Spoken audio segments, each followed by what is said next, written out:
हकीम लुकमान का पूरा जीवन ज़रूरतमंदों की सहायता के लिए समर्पित हुआ था। जब उनका अंतिम समय नज़दीक आया तो उन्होंने अपने बेटे को पास बुलाया। बेटा पास आ गया तो उन्होंने उससे कहा, देखो बेटा, मैं अपना सारा जीवन दुनिया को शिक्षा देने में गुजार दिया।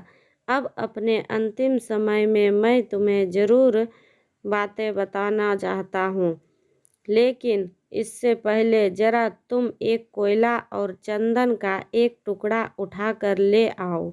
बेटे को पहले तो यह बड़ा अटपटा लगा, लेकिन उसने सोचा कि अब पिता का हुक्म है तो यह सब लाना ही होगा। उसने रसोई घर से कोयले का एक टुकड़ा उठाया। संयोग से घर में चंदन की एक छोटी लकड़ी भी मिल गई। वह दोनों को लेकर अपने पिता के पास पहुंच गया। उसे आया देख लुकमान बोले, बेटा, अब इन दोनों चीज़ों को नीचे फेंक दो।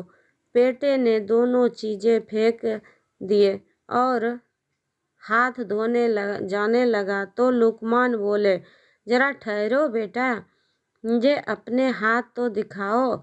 बेटे ने हाथ दिखाए तो वह उसका कोयले वाला हाथ पकड़कर बोले, देखा तुमने, कोयला पकड़ने की हाथ काला हो गया, लेकिन उसे फेंक देने के बाद भी तुम्हारे हाथ में कालिख लगी रह गई।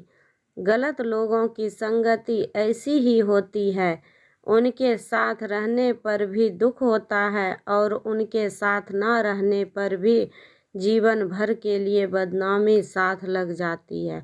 दूसरी ओर सज्जनों का संग इस चंदन की लकड़ी की तरह है, जो साथ रहते हैं तो दुनिया भर का ज्ञान मिलता है और उनका साथ छूटने पर भी उनसे विचारों की महक जीवन भर बनी रहती है।